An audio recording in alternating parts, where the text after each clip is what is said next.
And I called the series Friend to God, Witness to the World, and here's what we're going to talk about today. Maybe you can relate to this. When I was 16 years old, I didn't grow up going to church. I wasn't a Christian until I was almost 30, and I went kind of Christmas and Easter Catholic, and my father, as long as I could remember, never went to church, even though he went to the Catholic high school up here on the hill. He grew up Catholic, but in my life, he had never gone to church that I can remember. And when I was about 16, he was getting remarried, and my sister and I lived with him. He was getting remarried, and he was getting remarried to someone who was a devout Catholic.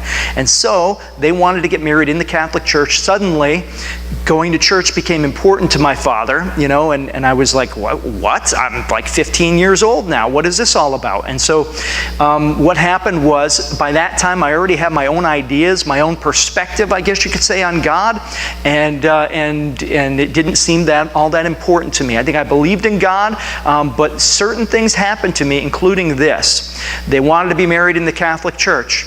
They had to get my father's marriage to my mother annulled in order to do that. And my mother was protesting it, didn't want to have her marriage to my father annulled, even though she left my family.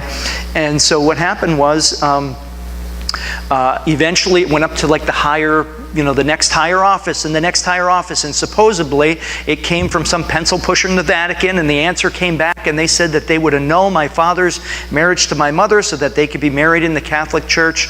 All they needed to know is have the tax records for my father and his new wife, so that they knew how much to charge them so that they can annul the marriage. My father was like, "What does it matter? Why do you need my tax records?" He's like, "Well, we wouldn't want to not charge you enough."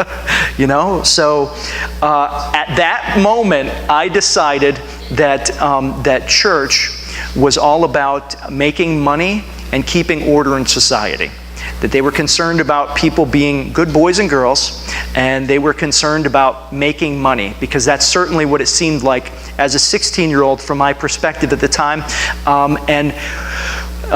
And so that was formative, I guess you could say, in my ideas about the church and God at that point. I didn't know about God, but I knew what the church was all about, or so I thought I did. And so this is kind of what I believed at the point. My father and mother, or my stepmother now, my father and stepmother decided to be married in a different church. They left the Catholic Church about that, and to me, I had no perspective on that at all, or no beef with that at all, because I basically thought this. I thought that, well, there are different ways to God, aren't there? I mean, you could be a Christian and go to Jesus. You could be a Buddhist. You could be a Hindu. You could be a Muslim. There's all different roads to God. And that's pretty much what I thought. And you know what? I was a Christian, but you know what? There's or at least I thought I was a Christian. I wasn't a Christian, but I thought, I'm going to go take this road, but somebody else could take another road, and they all lead to God. They all lead to the same place, right? And that's what I basically thought, and a lot of people think that. The other thing I thought was this: all religious teachers teach basically the same thing, don't they? That God, has this standard, good people, and God is for the good people, He's against the bad people. Now different religions might disagree on what's good and what's not good. Some religions might say, well, flying airplanes into buildings, that's good. And some might say, no, loving your neighbor, that's good. But basically all religions taught the same thing, that the good people make it and the bad people don't. Right? And that's basically what I thought.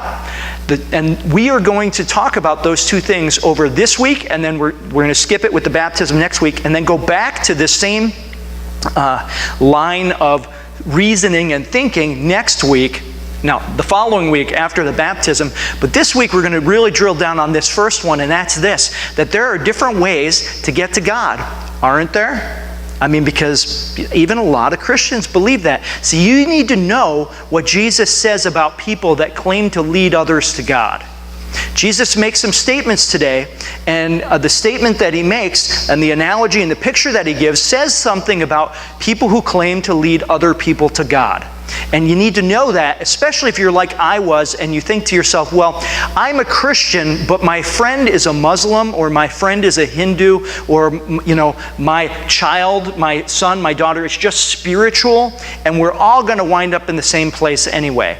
All roads lead to God, right? And you need to know this. And that's what we're going to talk about for the next couple weeks. But this week specifically, we're going to address the question that whether or not there are different roads to get to God.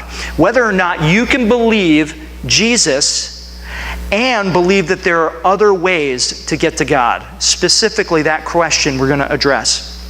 So here's the context of the teaching that Jesus is going to give us today.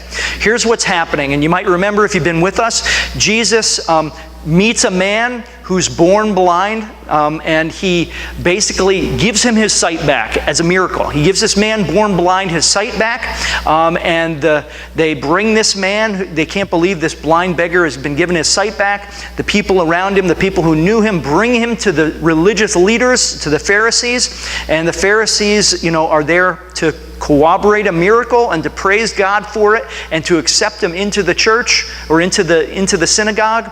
But that's not what happens, right? What happens is they get into a fight with this guy over whether or not he was blind, and then they call in his parents and they call in other things. And the reason for it is because they don't want to admit that they don't want to give any credibility to Jesus and say that, you know what, only God could do this, and since Jesus did this, that Jesus must be from God. So they don't want to say that.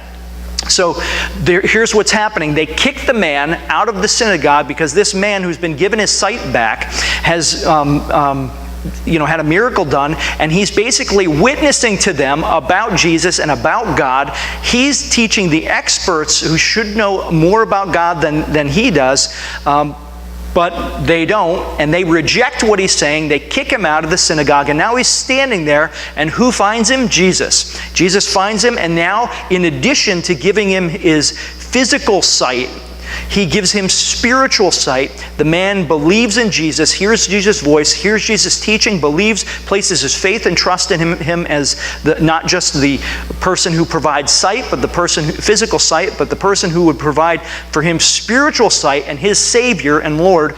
And he's going to follow Jesus now. He is saved. He's a believer. And so now there's a crowd around that's watching this, including some of those Pharisees who had kicked him out of the synagogue. And they see what's happening, and Jesus continues to teach now after doing this miracle, after this man being saved.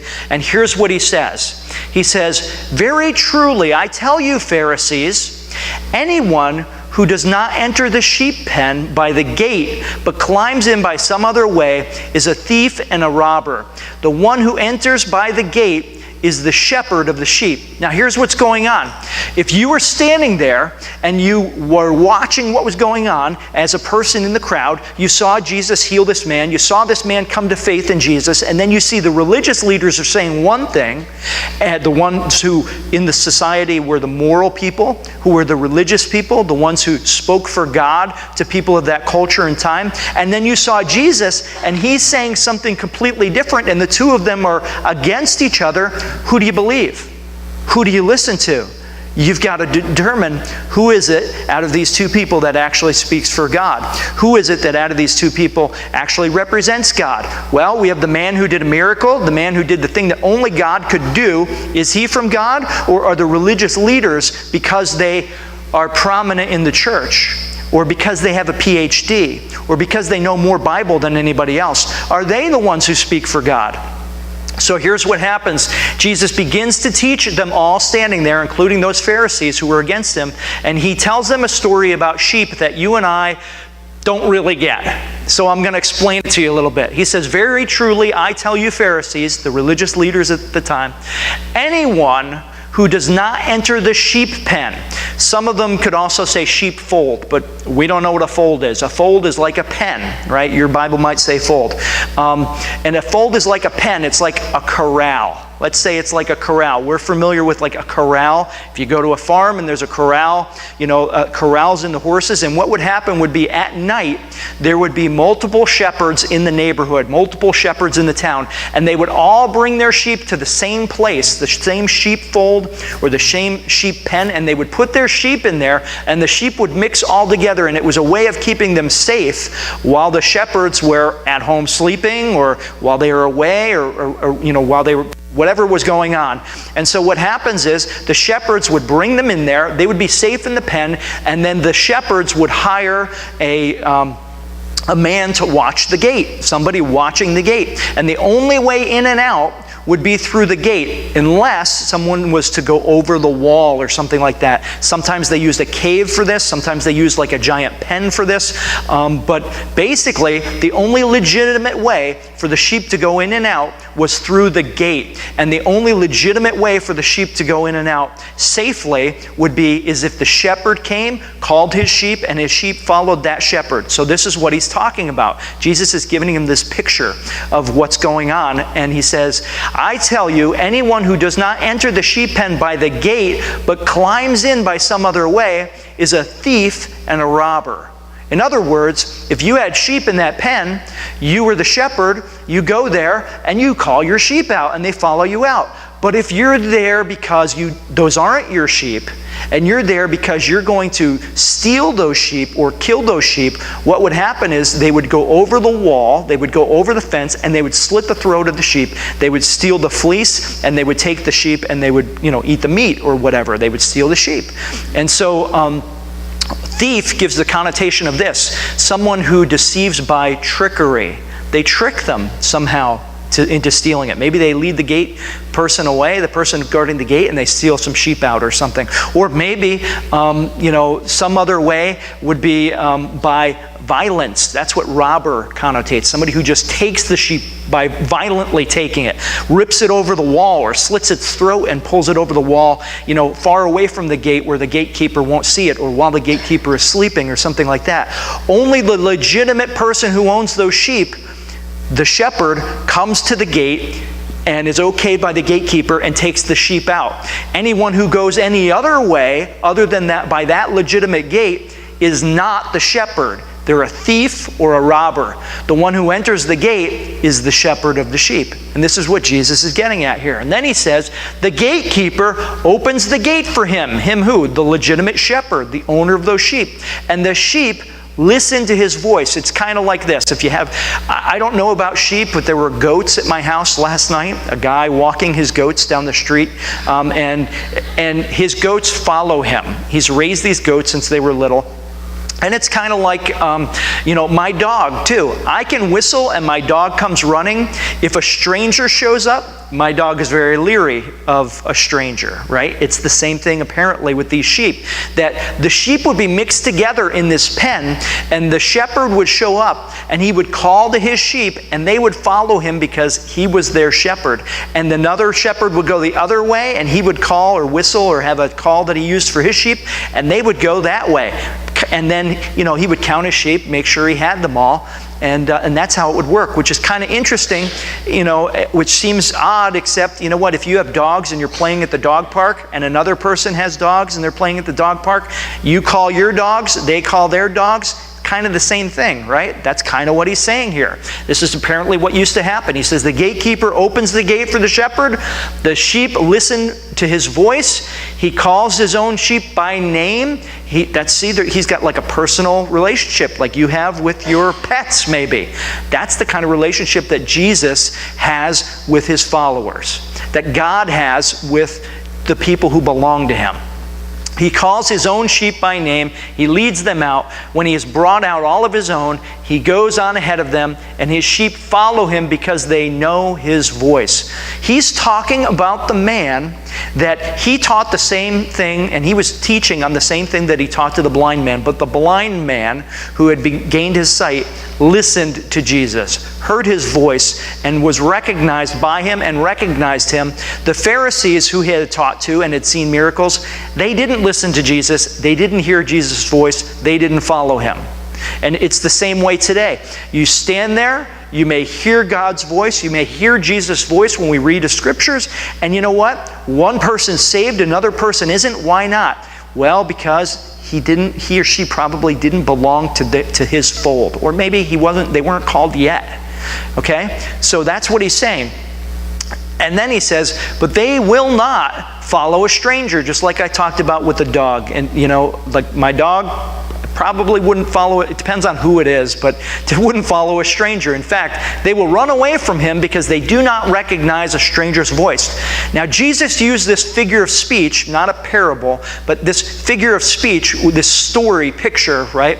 But the Pharisees did not understand what he was telling them. And you know what? Chances are we don't understand what he's telling us either. Maybe we get it, maybe we don't get it, but they didn't understand what he was talking about. Why is Jesus telling us about sheep? These are all things that we know. We get this. The shepherd comes to the door, somebody goes over the fence. You know what? That's not the shepherd. That's not the way he calls his sheep. This is a guy that's going to steal the sheep. This is a guy who's going to kill the sheep, right? Therefore, because the Pharisees and nobody there understood what the heck Jesus was talking about, Jesus said again, meaning he's telling the same story, but he's going to give us a little more information so we understand it better. And here's what he says. Very truly, I tell you, I am the gate for the sheep. He is the legitimate way that the sheep come out and in from the fold, out and in from the pen. Anybody else that doesn't come through him, they're a thief and a robber. Anybody else, they don't speak for God. They don't lead to God. He says, I am the gate for the sheep. All who have come before me are thieves and robbers. And here's what he's saying. He's saying that, you know what? There are lots of different people that say, I have a truth from God. I know the way to God. I know what the life of God looks like. There's lots of people that say that. There's lots of people, if you watch Oprah, there's probably, when Oprah was on, there was probably somebody every week telling you about a different way to God. If you go to the self-help section, in any bookstore, you're going to find a million ways to be spiritual and to be right with God. And they're all maybe in confliction with each other. But regardless, here's what Jesus is saying. Anyone who comes to you and says, I have the way to be right with God, or I have a way to God, and they don't come through me, they don't point back to me and point people to me, guess what? They're a robber and a thief. They're concerned about fleecing you. They're concerned about making money. They're concerned about having power. They're concerned about something, but they are not concerned about actually pointing people to God, because I am the only way to God. This is what Jesus is saying. He says, all who have come before me are thieves and robbers, but the sheep have not listened to them. So, for example, in Israel, there were people who belonged to God, but those people were not following the religious leaders that were teaching merely religious traditions and customs. That were teaching, but that weren't teaching through the Messiah. That we were looking forward to the Messiah, and the key to being right with God was, through the Messiah. That it was through good works. It was through being in a right standing with the church. It was through being a good person. It was through, believing really great things about yourself and loving puppies and butterflies and, whatever, right? Rainbows and sparkly unicorns, right? It's not what he's saying. He's saying, it's only through me. Wow, that's pretty bold for him to say that, isn't it? But that's what he's saying. He's saying, I am the gate. Anybody else who comes to you and they're not pointing you, bringing you toward the gate, anybody else that comes to you, they are a thief and a robber. And see, Moses pointed to Jesus. David pointed to Jesus. You can go back in the Old Testament and see how God, even in the Garden of Eden, when Adam and Eve fell, he pointed people to the coming Messiah, the man who would come. That you can read it in Genesis chapter 3, verse 16, where he alluded to the fact that one day he would send a son. And that son would atone for what Adam and Eve did, and he would crush Satan's head, but Satan would strike his heel. And he's alluding to one day a son is going to be born. And then gradually he reveals more and more and more about who that Messiah would be and who Jesus would be. And all of those in Israel weren't saved just because they were Jewish, because they were related to Abraham. They were saved because they trusted in that coming Messiah. Or they didn't, and they were Jewish, but they weren't saved. See, he says that all who come before him and say, I'm the Messiah, I've got the way to God, I've got the way to be right with God, I've got a truth from God, no matter who it is, they're a thief and a robber. They're leading people astray. They're taking them for a ride. Maybe they're doing it for the money. Maybe they're doing it for the power. Maybe they're doing it for some other reason. But they're not actually pointing people to God. And he says, but the sheep have not listened to them. That's the ones who Jesus is calling for. That's the ones who God has marked as his own. So he says again, I am the gate. Whoever enters through me will be saved. See, he's talking about salvation here. And people get all confused about the word saved. I wish that he uses the word rescue, because we get that. The word rescue means you're in trouble and you need somebody to help you. The word saved, it goes over their head. Saved from what? I don't get it. It should say rescue, or I would prefer it to say, I would understand it better if it said rescue. That all who enter through me are rescued. They're saved. They're saved from what? The wrath of God that we are all born under, because of the fall of man and our sinful human condition. They will come in and go out and find pasture. That is, that they'll be comforted. That is, that they'll be cared for. That is, that they will be protected. The thief comes only to steal and kill and destroy. The thief doesn't care about the sheep. He cares about the sheep's money. Cares about the sheep's, the influence over the sheep. Cares about himself or herself or themselves, but doesn't care about the sheep themselves. So now let me give you an example. Here was a blind man who a miracle had been done. He was born blind, and he gained his sight back. And how many of the Pharisees said, that is amazing. You are a blessed man. You should thank God for that miracle. Your whole life is going to be different. You were a beggar that couldn't feed yourself. You were a disgrace to your family. Now your whole life has changed. Did they say that? Congratulations. No. They threw the guy out because they didn't like what he had to say, because he was telling them about God and praising God for what he had done for him through Jesus. They didn't care. They could care less about him. And oftentimes, religious leaders could care less about people that are hurting the most. People that are hurting, and they just see them as, oh, those are the sinful people and we're the good people. This is how we make ourselves look good. This is how we make money. This is how we do this. This is how we do the other thing. But it's all about them, and it's not actually about the people that they're supposed to be representing and bringing to God by bringing them to and through the gate, which is Jesus. See, the thief comes only to steal and to kill and destroy. I, that's Jesus, have come that they may have life and have it to the full. Religious people, religious leaders, they bring you to do the things that they want you to do through guilt, through duty, through shame. But in Jesus, there's forgiveness, there's freedom, there's joy, there's love. Those are supposed to be the motivating reasons for following Jesus. Those are not the reasons why people obey religious leaders. There's a reason why when all the sinners had a party, they invited Jesus, but they didn't invite the religious leaders. How many of you had a party where you were celebrating, having a great time, and you just wanted to invite, your priest, or maybe even your pastor, or somebody else? The first people, I need to invite this pastor because he's the most fun guy I know. Doesn't happen, right? That's not the first guy at the top of your list that you generally think of. It generally doesn't work that way. Sometimes it does. Maybe there's someone who is, right? But at that time, that's another reason why the religious leaders hated Jesus, because there must be something wrong with him. All of the sinners love him. He's a lot of fun to be around, apparently.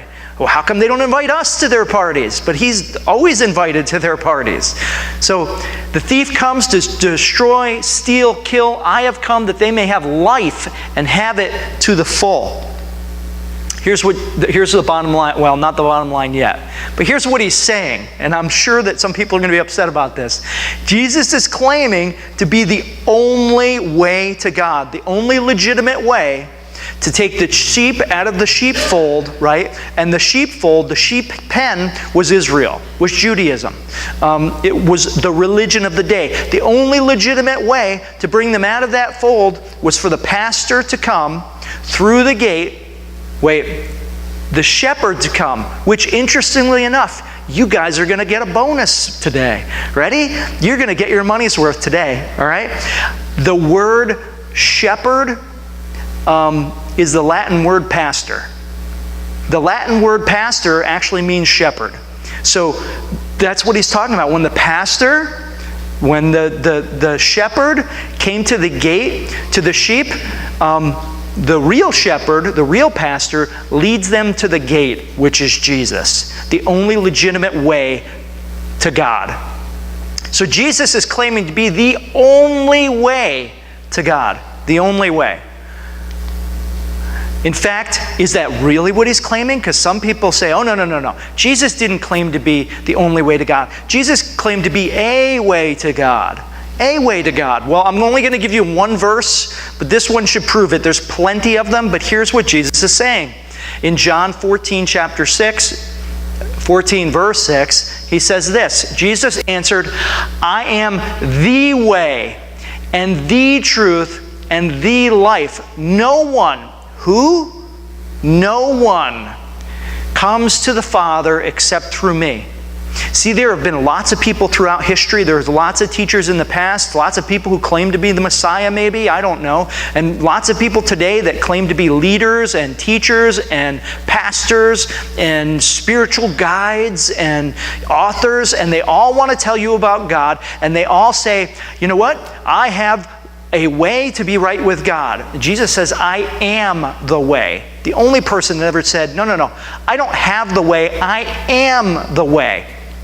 People come and they say, well, I have a truth from God. God spoke to me. Really? Well, Jesus says, I am the truth. And then he says, I am the life. See, no one comes to the Father except through me. Wait! Objection! Objection! Because, see, we can't say that today. That's not right. You're not allowed to say that, Tim. I mean, that should make you feel bad, even saying that. Because, as a Christian, or before I was a Christian, really, I would think to myself, well, I think I know. I think I believe in Jesus, but I'm not sure that He's the only way. I'm just not sure.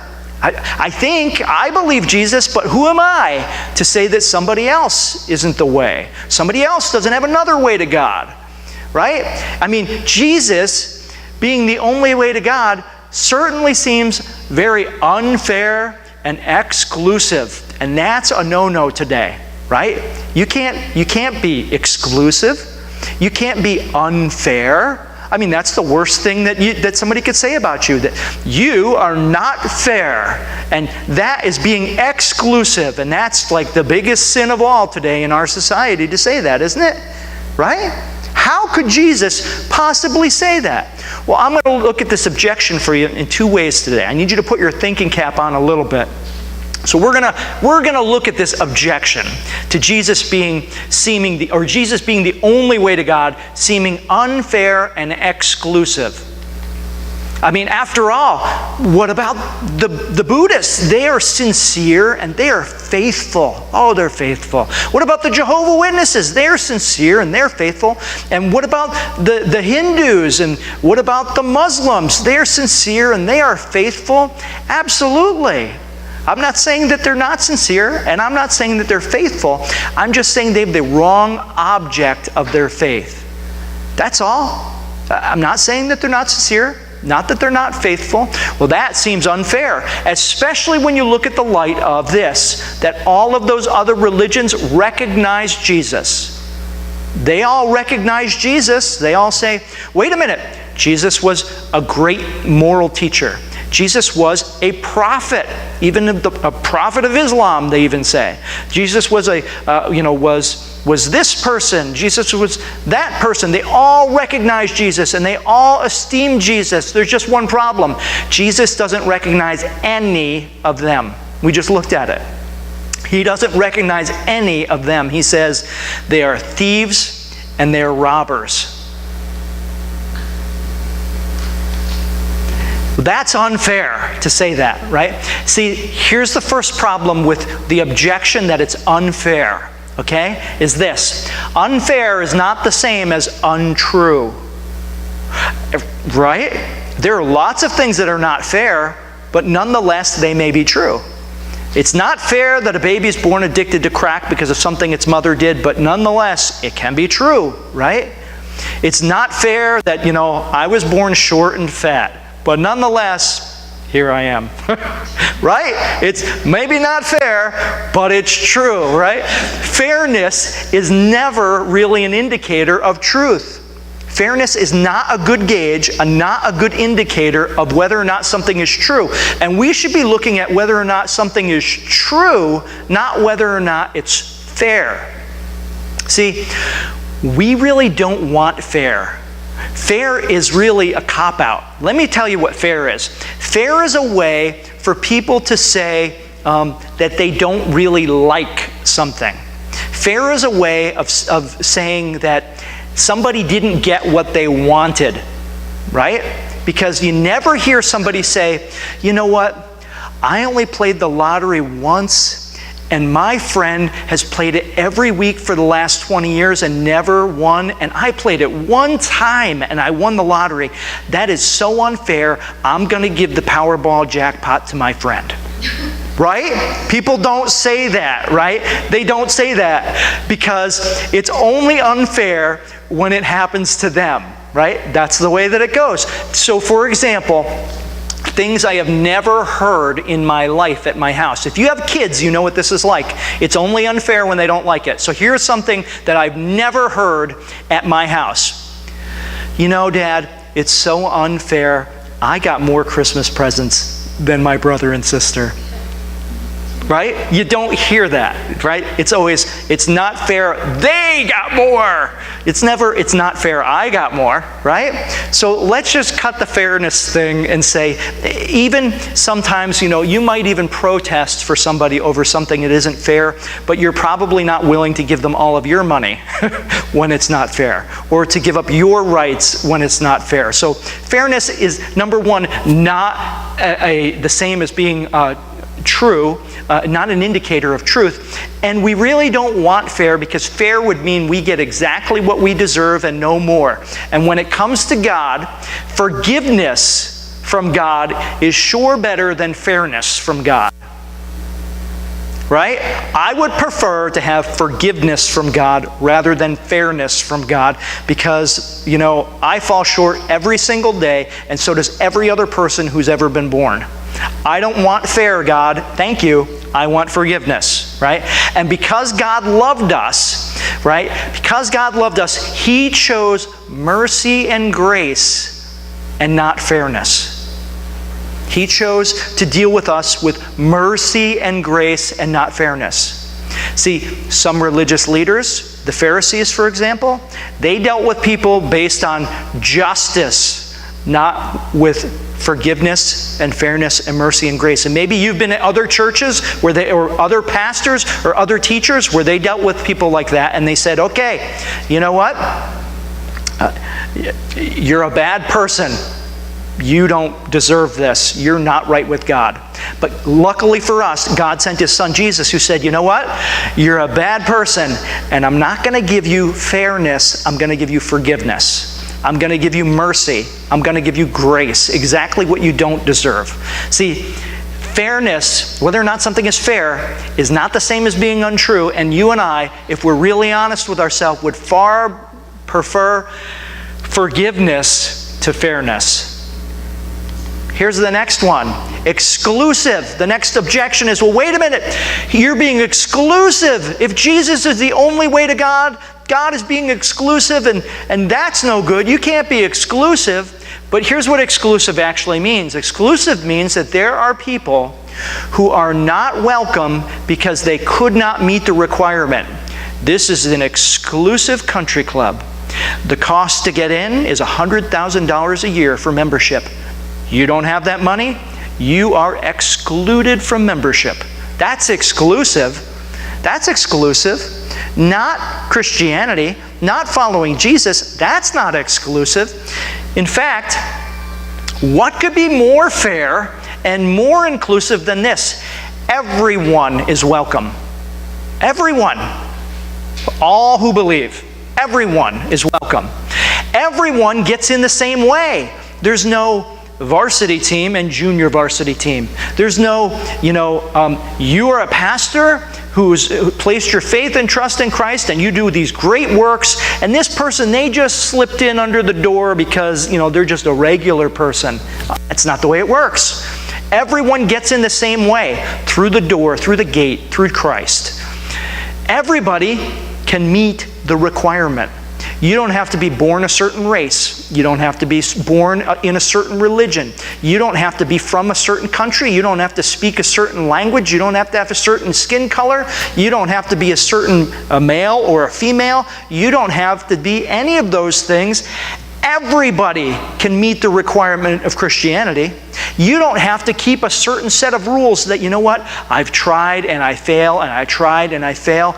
Everybody can meet the requirement of faith in Jesus, coming through the door, through the gate of Jesus, into the family of God. Anyone can meet it. How much more fair and inclusive could that be? It's fair to everybody except God. So here's the bottom line. Only those who come through Jesus lead others to God.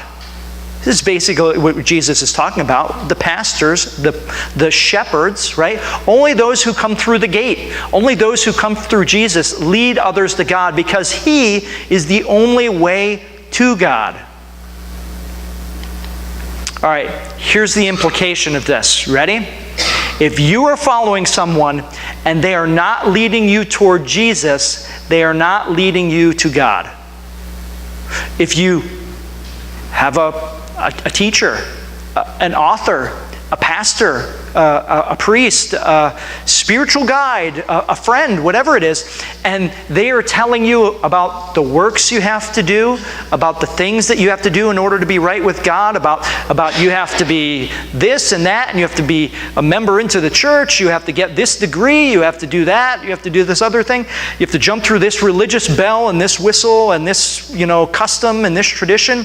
If that's what they're saying you have to do in order to be right with God, then they are not leading you to God. The only thing they're supposed to lead you to in order to be right with God is to Jesus. It's the only way, the only gate. And what a good pastor is supposed to do is point the sheep toward the gate. It's all we're supposed to do. Point the sheep toward the gate.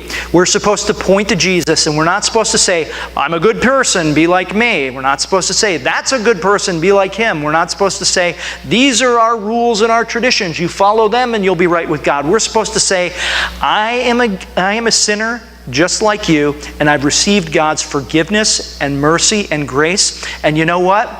There's Jesus, and you go to Him, and He will give you His mercy and grace and forgiveness, just like He gave it to me. And you know what? Nobody gets rich from that.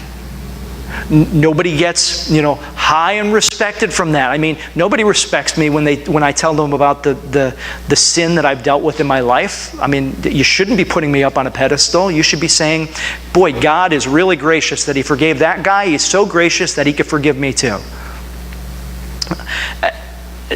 God is supposed to get the glory. We're not supposed to get the glory. If you are following someone and they are not leading you toward Jesus, they are not leading you to God. That's the bottom line. That's the implication of this, I should say. And now, how about this? Here's what I want you to do this week, right? For the next 2 weeks, really, I want you to struggle with this question. I want you to answer this question over the next 2 weeks, okay? In your mind. Do I believe what Jesus said, or do I believe there are other ways to God? Notice the or in there. Do I believe what Jesus said? Or do I believe there are other ways to God? See, you cannot believe what Jesus taught and believe that there are other ways to God. You can believe one, you can believe the other, but you cannot believe both of them in light of what Jesus says. You can't. You can't do it. He claims to be the exclusive way to God, and either you believe Jesus is a liar and that there are other ways to God, or you believe Jesus is telling the truth and that He is the only way to God. It's one or the other. Which one do you believe? Over the next 2 weeks, I want you to wrestle with that question a little bit. And then in 2 weeks when we come back, we're going to look at whether or not all religions teach the same thing. Whether or not all spiritual teachers teach the same thing. But clearly, in light of what we just saw, if you are a Christian, if you believe Jesus, right, then you cannot believe that there are other paths to God, that there are other roads to God. You either believe Jesus, or you believe He's a liar, and that there are other paths to God. Struggle with that question a little bit, and there's huge implications for that question. For example, what about people who say, you know what, I'm going to raise my children and not teach them anything, and I'm just going to let them find their own way to God? What does it have to say to that question? What does it have to say to the questions of the people around us that, well, they have their own, she's a really spiritual person and I don't need to tell her about Jesus because, she's very moral and godly and whatnot. But in light of what Jesus says, you know what? We need to talk to her about Jesus and show her that He is the only way. So wrestle with this question, because you either believe Jesus and you believe He is the only way to God, or you believe Jesus is a liar and that there are other ways. And I want to help you work your way through this. I want to help you reason your way through it. And I want to help you because all those who Jesus calls hear His voice and they believe what He says and they follow Him because they know His voice. Let's pray. Gracious Heavenly Father, we thank You for this teaching. We thank You for the wisdom that You gave John as You spoke through him and his life, and You asked him to share this with us, this account of what You did. Lord, we thank You for